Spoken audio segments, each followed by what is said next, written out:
Pernahkah kamu melihat sampah berserakan di sekitar lingkungan kelas? Apa yang akan terjadi jika kita tidak peduli dengan lingkungan belajar di sekitar? Peserta didik SMPN 2 Kamal punya solusinya. Yuk ikuti kisah inspiratif mereka dalam mewujudkan sekolah yang bersih dan sehat melalui proyek penguatan profil pelajar Pancasila dengan tema gaya hidup berkelanjutan. Awalnya, saya dan peserta didik memiliki kekhawatiran tentang kondisi lingkungan belajar sekolah yang kurang terawat dan kurang nyaman karena pola gaya hidup yang kurang sehat, seperti masih banyak ditemui warga sekolah yang membuang sampah tidak pada tempatnya, taman yang tidak terawat, ruang kelas yang kurang nyaman, jajanan yang kurang sehat, air yang menggenang, dan pemanfaatan energi yang boros. Kami berpikir dan berdiskusi tentang perlunya kegiatan proyek profil yang berdampak bagi kehidupan dan relevan dengan masalah yang ada di sekitar sekolah. Hasil dari diskusi ini dipilihlah tema gaya hidup berkelanjutan dengan mengusung judul Sekolahku Bersih, Sekolahku Sehat. Bersama peserta didik, saya melakukan observasi sederhana di lingkungan sekolah.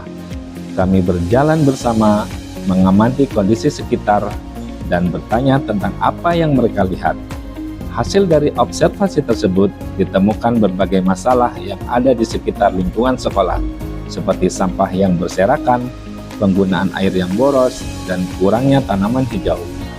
Untuk memperdalam pemahaman, saya juga mengajak peserta didik melakukan wawancara dengan petugas kebersihan sekolah, guru, dan juga teman-teman sekelas mereka.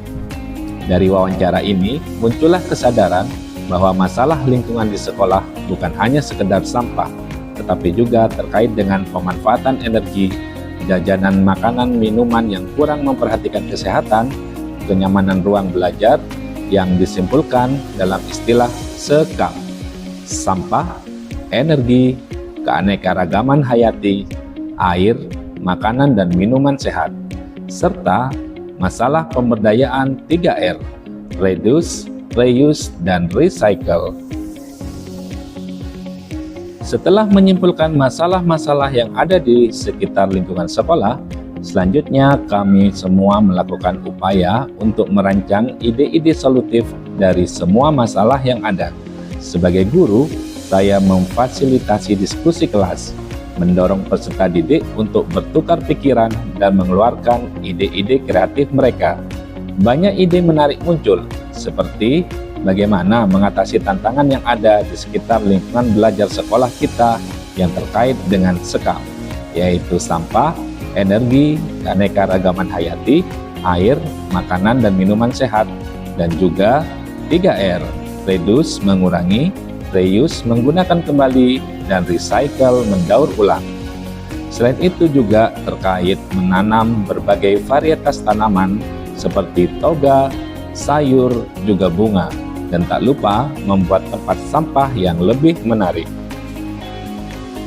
Dalam diskusi kami juga membahas pertimbangan-pertimbangan penting seperti kelayakan, dampak, dan juga keterlibatan. Apakah solusi ini realistis dan dapat dilaksanakan? Apakah solusi ini akan memberikan dampak positif yang signifikan bagi kehidupan? Dan bagaimana cara melibatkan seluruh peserta didik dalam pelaksanaan proyek ini? Setelah melalui proses diskusi yang panjang, akhirnya kami memutuskan untuk fokus pada masalah SEKAM dan kenyamanan lingkungan belajar. Peserta didik juga sepakat untuk membuat program-program sebagai berikut. Di antaranya pemberdayaan 3R, kampanye hemat energi, penataan ruang kelas yang nyaman lengkap dengan pojok baca edukasi, membuat tempat sampah yang terpisah, melestarikan taman kelas dengan berbagai aneka tanaman, serta memamerkan makanan dan minuman sehat. Pelaksanaan proyek ini melibatkan seluruh peserta didik, utamanya di kelas 7 dan kelas 8 yang sudah menerapkan kurikulum Merdeka Berubah, sedangkan kelas 9 tidak secara spesifik karena masih melaksanakan kurikulum Merdeka Belajar atau K13. Di jenjang kelas 7 dan kelas 8, mereka dibagi menjadi beberapa kelompok, masing-masing bertanggung jawab atas tugas yang berbeda. Ada kelompok yang membuat fokus pada poster kampanye, ada kelompok yang membuat tempat sampah, ada kelompok yang melestarikan taman kelas, dan ada juga kelompok yang mengorganisir 3R. Seluruh kelompok ini saling bersinergi untuk mencapai tujuan bersama, yaitu menumbuh kembangkan gaya hidup berkelanjutan yang positif dan berdampak bagi kehidupan sehari-hari. Selama proses pelaksanaan, saya terus memberikan bimbingan dan dukungan kepada peserta didik. Saya mendorong mereka untuk mandiri, kreatif, berpikir kritis, mencari solusi atas kendala yang dihadapi, dan bekerja sama dengan baik dalam landasan keimanan dan ketakwaan kepada Tuhan Yang Maha Esa atas segala karunia yang telah diberikannya kepada kita semua. Setelah proyek selesai, kami mengadakan pameran karya di sekolah. Untuk lokasi pameran karya memang tidak terpusat di satu titik, akan tetapi tersebar di seluruh kelas.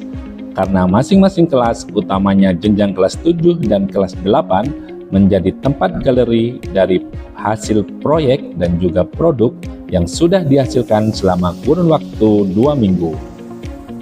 Adapun produk yang ditampilkan seperti makanan minuman sehat, poster kampanye, tempat sampah, produk daur ulang, ruang kelas yang nyaman, dan taman kelas dengan varian aneka ragam tanaman. Mereka juga mempresentasikan proses pelaksanaan proyek, tantangan yang dihadapi, dan pembelajaran yang diperoleh. Dalam pameran ini, peserta didik juga berkesempatan untuk menerima umpan balik dari pengunjung, baik dari teman sekelas, guru, maupun staf administrasi sekolah yang hadir. Umpan balik ini sangat bermanfaat untuk mengetahui sejauh mana proyek ini berhasil dan apa saja yang perlu diperbaiki. Di akhir kegiatan, kami mengadakan sesi refleksi. Peserta didik diajak untuk merenungkan pengalaman mereka selama mengikuti proyek ini. Mereka diminta untuk menjawab pertanyaan-pertanyaan seperti apa yang paling berkesan selama mengikuti proyek ini, apa kesulitan yang dihadapi, apa yang kalian pelajari dari proyek ini, dan bagaimana proyek ini mengubah perilaku kalian sehari-hari. Dari refleksi ini terlihat bahwa peserta didik sangat antusias dan merasa bangga dengan hasil kerja mereka. Mereka juga menyadari pentingnya menjaga lingkungan dan menerapkan gaya hidup berkelanjutan. Sebagai tindak lanjut dari proyek ini, kami akan terus mendorong peserta didik untuk menerapkan kebiasaan-kebiasaan baik yang telah mereka pelajari. Kami juga akan melibatkan peserta didik dalam kegiatan-kegiatan lingkungan lainnya, seperti penanaman pohon dan penghematan energi.